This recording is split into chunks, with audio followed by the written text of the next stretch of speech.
ఈ యొక్క 40 డేస్లో నువ్వు చేయాల్సింది ఏమిటంటే, ఇట్స్ ఎ రిపెంటెన్స్, పశ్చాత్తాపముతో కూడిన ప్రార్థన.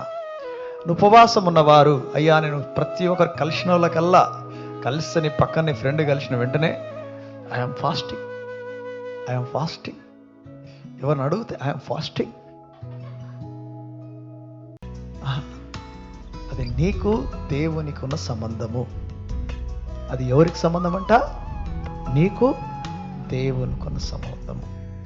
మనం చూస్తే వాక్యంలో క్లియర్గా రాసి ఉంటుంది. మత్తయి సువార్త 6వ అధ్యాయం 16 నుండి 18 వరకు చదవడానికి టైం లేదు.